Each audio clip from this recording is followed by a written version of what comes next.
Bonjour, j'espère que vous allez bien. Je vous fais la lecture de mon livre Bout de vie. Le texte que je vais vous lire, c'est un texte d'introduction qui a été écrit par mes parents.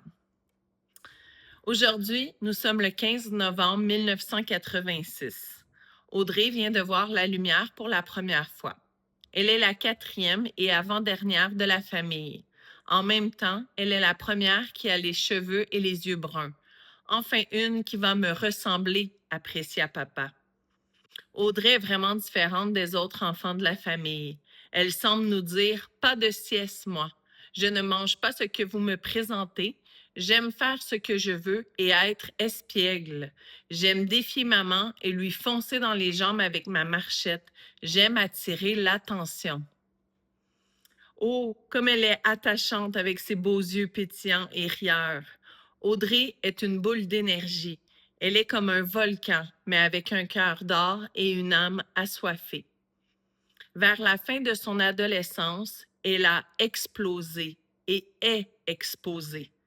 Beaucoup d'amertume cachée et enfouie ont projeté ici et là des brisures d'elle-même, provoquant des déchirements et des rejets.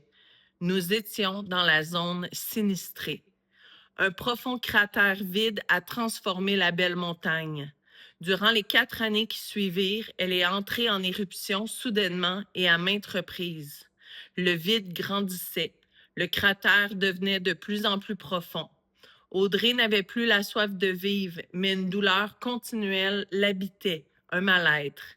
Puis un jour, sûrement 2 nuits, pour ne pas dire 3, après une crise presque à la limite de la douleur, elle a commencé à se rebâtir, premièrement à tâtons, puis pas à pas. Audrey a persévéré malgré les difficiles traces incrustées dans sa personne, son paysage. Elle a dépoussiéré son bon cœur et progressivement transformé le vide qui habitait son être en un endroit accueillant. Avec de l'aide, un soutien continuel et de très nombreux efforts, elle a retrouvé une estime d'elle-même. Aujourd'hui, elle se connaît mieux. Elle a survécu à ce douloureux processus. Audrey aura 25 ans dans quelques mois. Elle est toujours une boule d'énergie, mais elle a appris à contrôler et même prévenir les éruptions. La zone n'est plus sinistrée. Le cratère qui était vide est maintenant un lac accueillant. Pour elle, l'écriture est devenue un puits d'échappement de pression extraordinairement efficace. Audrey a des mots à soigner, des mots à dire. Audrey a des sentiments à exprimer, des expériences à partager. Nous sommes avec toi dans ce beau projet. Nous sommes avec toi dans ta recherche de et vers la vie. Nous t'aimons tendrement et sommes fiers de toi. Lorraine et Michel, tes parents pour toujours, juin 2011. Merci à mes parents. Bonne journée.